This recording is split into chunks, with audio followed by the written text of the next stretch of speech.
Well, hi, hello, howdy. Welcome to my channel. My name is Liberty.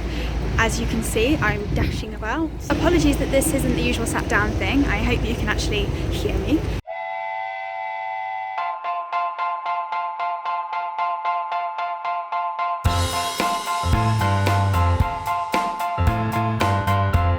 Hi and welcome. This is the third instalment of my quest to find the best queer YA romance out there. As you can see by the previous clips, I have started I'll Give You the Sun by Randy Nelson. I'm finding it very interesting so far. The whole witchy vibes that it starts with was very cool. I like the kind of style of writing. It's almost like magical realism. God, I should not be trying to film next to a road. This was a terrible decision. It's good. Not so sure though about the characters, and it's all a bit kind of slightly creepy feeling. Anyway, we'll tell you more in a bit. So, like I was saying, as a reminder, here is the tournament bracket. It's completely full up now, which is good, and I'm really enjoying getting through them, to be honest. It's a lot of fun reading these light-hearted books while I'm here in Cambridge and just, you know, vibing, and they're so easy to get through, so I'm really appreciating that side of it. But today folks, we have I'll Give You the Sun by Jandy Nelson, not Randy Nelson, which is against Only Mostly Devastated by Sophie Gonzalez. Now, that's actually the same author as Perfect on Paper, I'm pretty sure, which is fabulous because, like I said before, I really enjoyed that book and I thought the writing style was really quite good. So that is a plus, we like that. I am quite excited to read both of these. They both seem to have fun little premises. I'm currently 171 pages through I'll Give You the Sun, which is a very unspecific length through, I'm afraid, maybe about quarter, third. To give a bit of a synopsis, we have Noah and Jude, who are twins, who it starts with them at the age of 13 and then it jumps forward in time to when they're 16, and it kind of switches between these two time periods throughout the course of the book, is what I'm gathering. It transpires in sort of the second chapter, the second part, that their mother has died quite suddenly a year before when they were 15, it's assumed. So there's this kind of gaping hole in their lives in the second sort of timeline. And in the first timeline, there's also this kind of brewing angst, these family dynamics of kind of anger and betrayal and all these things which are kind of, you know, mouldering in the background. And so you kind of had this before and after of this one event that's never kind of focused on directly, if you know what I mean. Yeah, I've got to say I'm not 100% on board with the kind of quite extreme homophobia and misogyny and all these things being displayed by some of the characters. They are supposed to be like teens, young teens. I don't know when it's set, but the vibes are kind of at least 10 years ago, if not more. It's just not very comfortable to be reading, and that's the point. But it's also like, I came here for a good time, you know, not homophobia. Other kind of thoughts is that there was quite a sudden, and content note here, quite a sudden mention of sexual assault, which was alarming. But on a more personal level, there's also some very tense emotional vibes from the two parents arguing. I'm not so sure I'm like enjoying myself. I don't think that's the right word. I think I'm appreciating the story because it's written very interestingly and it's got this kind of entangled supernaturalism and sort of superpowerism element to the stories and the characters, and quite a few parts of it are written from the perspective of Noah at the age of 13. He says things like, oh, I jumped and flew right into the air, or I was running and I ran at the speed of sound, things like that, which are statements that are maybe true, maybe untrue, but the point is they are written as this kind of unadulterated, unquestioned sort of magic, which is why I described it as kind of like magical realism. So on that side of things, I'm kind of interested, but I'm also like, am I kind of just uncomfortable reading this? The answer is maybe, but we'll see. We'll see how it fares. I hope things take a more positive turn is all I'm saying.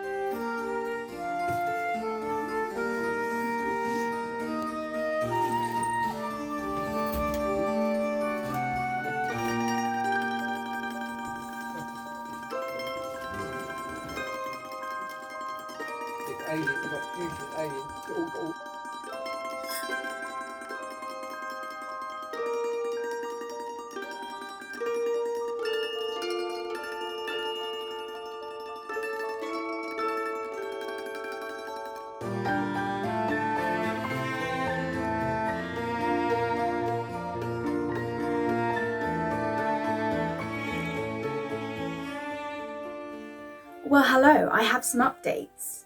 Well, I have one update, which is that I have read up to page 337 in I'll Give You the Sun, and my feelings are that it's much less queer than I thought, and the queer bits that there are still very sad.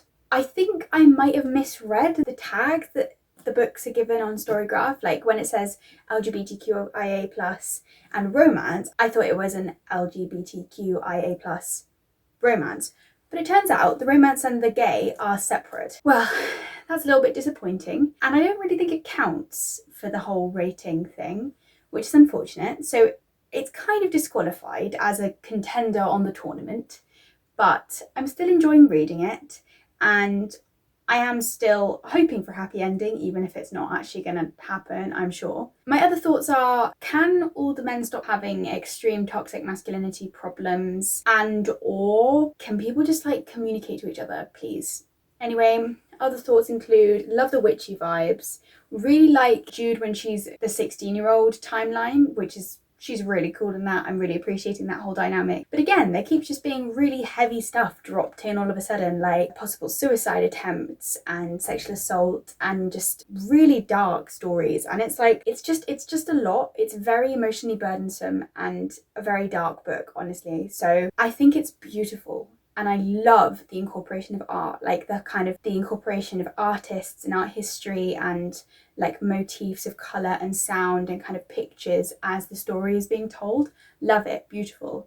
But I'm also like, this is not really what I came here for. This book is not really what I was looking for. And I'm kind of looking forward to finishing it. Not necessarily because I want to find out what happens, even though I do, but because I want to get onto something happier. Well, hello, I have finally finished I'll Give You the Sun by Jandy Nelson, and my summing up thoughts are that it was very beautiful, and the way it was sort of filled with art and magic and the supernatural, like I mentioned before, it's just beautiful. It really gives a sense of wonder. I really like the way all those different storylines fitted together towards the end. It was really reminiscent of the whole motif of fate and destiny in the whole book. The story is pushed forward, and eventually how the story concludes, it all weaves together very beautifully.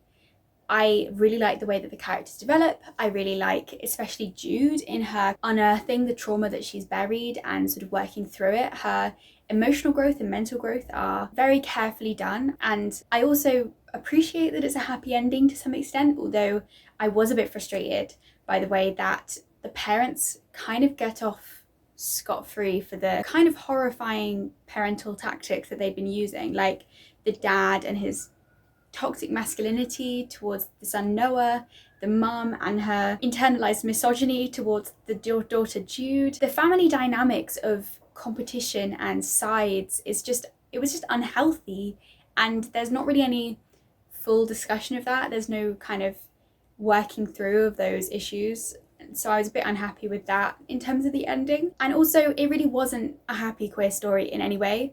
There were about 4 pages throughout the entire novel where there was like positivity and happiness around queer situations. It rests on me a little bit heavily because it is an LGBTQIA+ book in that sense. You know, queer issues are discussed, but is it really in a good way, or is it just kind of for the story, you know? Is it queer storylines in the classic, not bury your gays, but show them having trauma and sadness and difficulty in relation to their queerness instead of happiness or development towards happiness, really, because it's not a development. It just suddenly chucks in at the end that they end up happy. So again, it's not working through internalized homophobia or discussing the issue in any tangible sense towards positivity. It's sadness, sadness, sadness. Oh, but they're fine at the end. If I'm accepting that it was never supposed to be a queer book, then the story as it is very beautiful. Not what I wanted or expected. By the way, I still gave it 3.75 stars, I think, because like I say,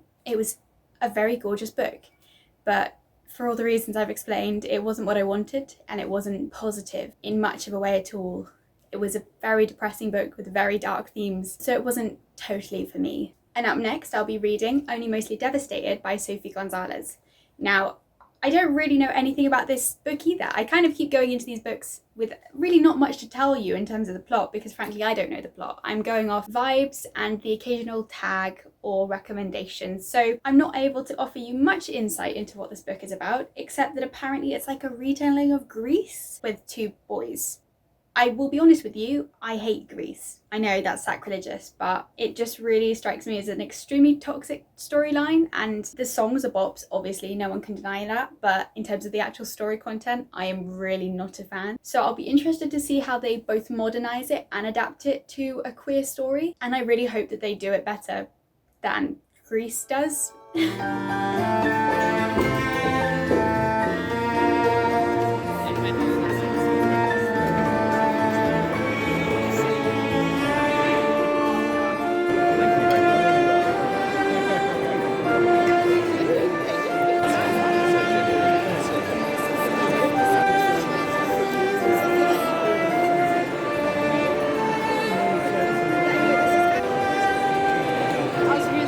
This is unrelated to the vlog, but you will need to know this. I just spilled hot chocolate all over purely white clothes I was wearing. So now emergency stations check out how the hell you clean massive stains off.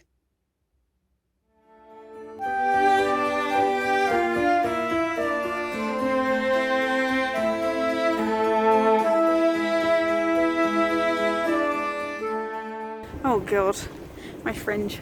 Okay, don't look. Just had a meeting about my dissertation.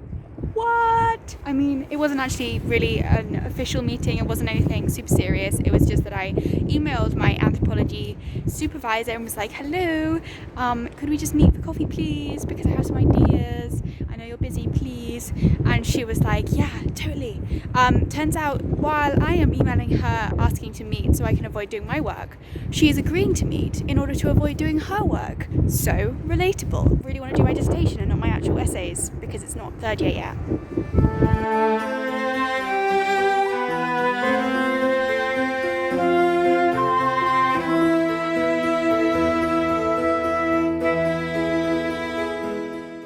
Shocked, astounded, and bamboozled by Vanish. I can't get my head around it. I can't get my head around it. Because look, there was a stain here, and now there isn't. What?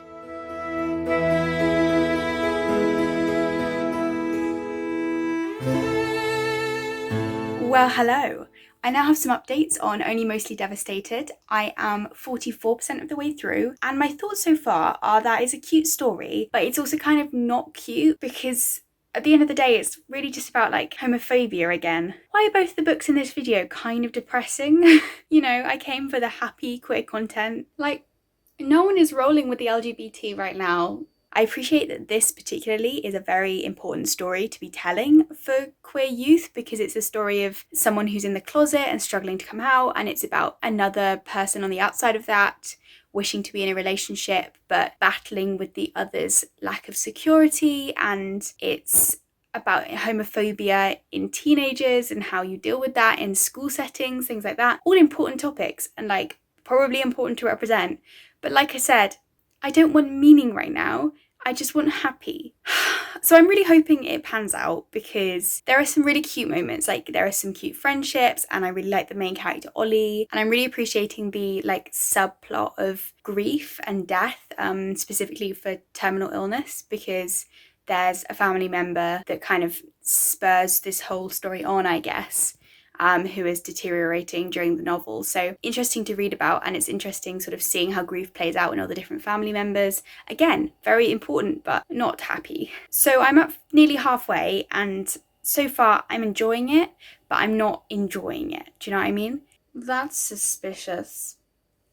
That's weird. And I really hope things perk up in a more positive way. I'm hoping that the really horrible homophobic character who's like kind of always around Ollie because of friends he's with, she really needs to deal with her internalized homophobia. I won't get into that, I won't spoil anything, but wow. Ollie's parents just are not doing so well at parenting him right now. Again, no spoilers, but I really hope some people figure some things out, basically. And I'm really hoping that the story ends positively for Ollie and his love interest, Will. It is, you know, nearly 11 at night, and I have to finish my statistics work now, because I'm just avoiding it, because it's statistics. can we just roll back on the toxic behaviour in these YA books just for a moment? Just for a moment. Hello, Storm Eunice.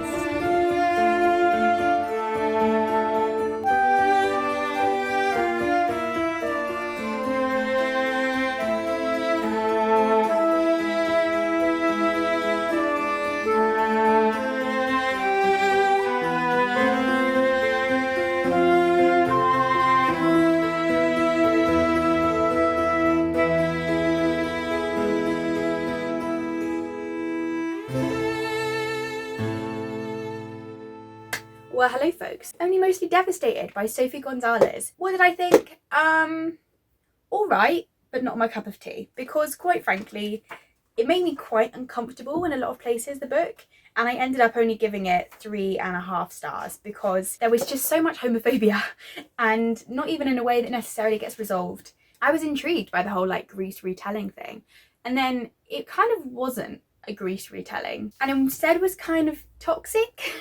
Yeah, I mean, that's not to say that Grease wasn't toxic. In fact, that's kind of primarily why I hated that film. Like, so many bad vibes in every way, problematic in every way. But this was not really that much better. The only kind of redeeming factor was the main guy's friendship with his friends, like who are effectively the pink ladies, but instead of wearing like fun bomber jackets, they have like rose gold necklaces this time, which was cute. And like, I did appreciate the fact that this was like actually a story about friendship as well as romance. But the ambiguity of fault in the book was very realistic, and I thought that was written really well. Like I say, I also really liked the unreliable narrator. Again, he has to learn, he has to grow, but these are kind of storyline opposed to content, if that makes sense. There are several characters that kind of spend the whole book being antagonists in the sense that they're kind of homophobic without knowing, you know, before some of the characters have come out, all these problems.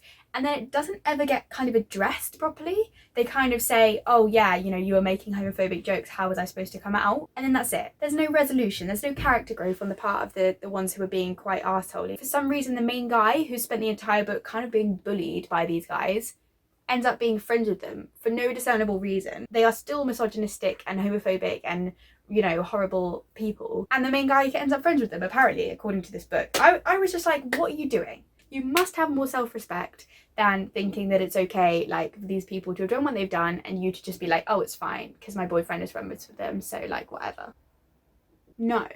I don't see in what world someone who'd been through that would actually end up friends with people like that. Like, an apology won't cut it if they haven't changed their actions, and I sincerely doubt that these characters have. If they'd shown that they'd changed, I would have felt differently. But as it is, the book left me feeling a bit uncomfortable.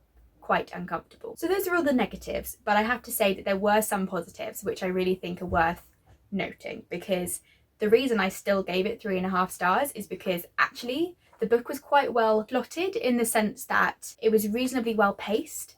And more importantly, there was one character introduced at the beginning who you expect to be the antagonist throughout the novel. I'm hoping that the really horrible homophobic character goes. She really needs to deal with her internalized homophobia, and then that kind of gets usurped through the storyline, which I thought was done really quite impressively. You know, Ollie, who was actually a very nice character. I liked him. He wasn't perfect, but he was like an engaging and interesting character who I was rooting for. But Ollie, what are you doing? The point is that Ollie like spends the novel kind of working through the fact that he's making some preconceived judgments about these people, assuming things or being prejudiced or whatever. It makes sense that Sophie Gonzalez thought maybe it would make sense for the same kind of thing to be applying to those other characters, the homophobic ones. But no, it's one thing for someone to kind of be a bit arseholey and then it turn out like maybe they weren't being. But it's another to be only a few steps down from hate crime and then to find out that they're not arseholey. I feel like you can't have those two things together, you know?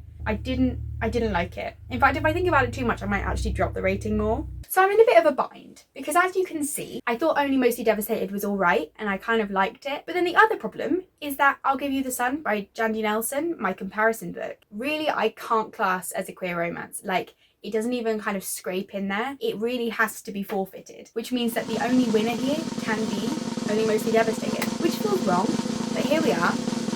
Only Mostly Devastated wins. Not through me appreciating the book more, because no, I gave Only Mostly Devastated 3.5 stars and had some serious qualms with it, whereas I gave I'll Give You the Sun 3 3/4 stars. marginally improved and actually liked the story in a lot of ways. It's just it wasn't a queer YA romance. It doesn't count, it can't win. But I kind of don't doubt that Only Mostly Devastated might struggle in the next round, depending on what it goes against in the next bracket of the tournament, if you see what I mean. So anyway, look forward to that.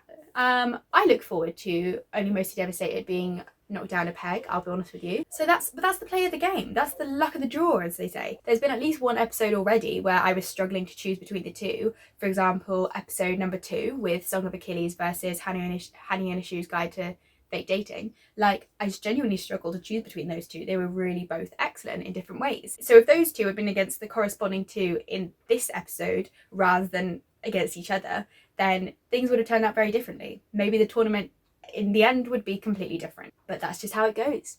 So I have to content myself with the fact that Only Mostly Devastated wins today. Join me next time for episode 4, which I've already filmed and should be a really fun time. I can assure you that the books next episode fare a little bit better than they did in this one.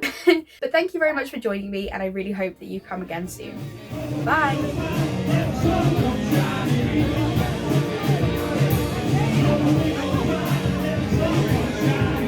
One of these days I'll get a clip where my fringe doesn't look like I've been dragged through a hedge backwards. But today is not that day.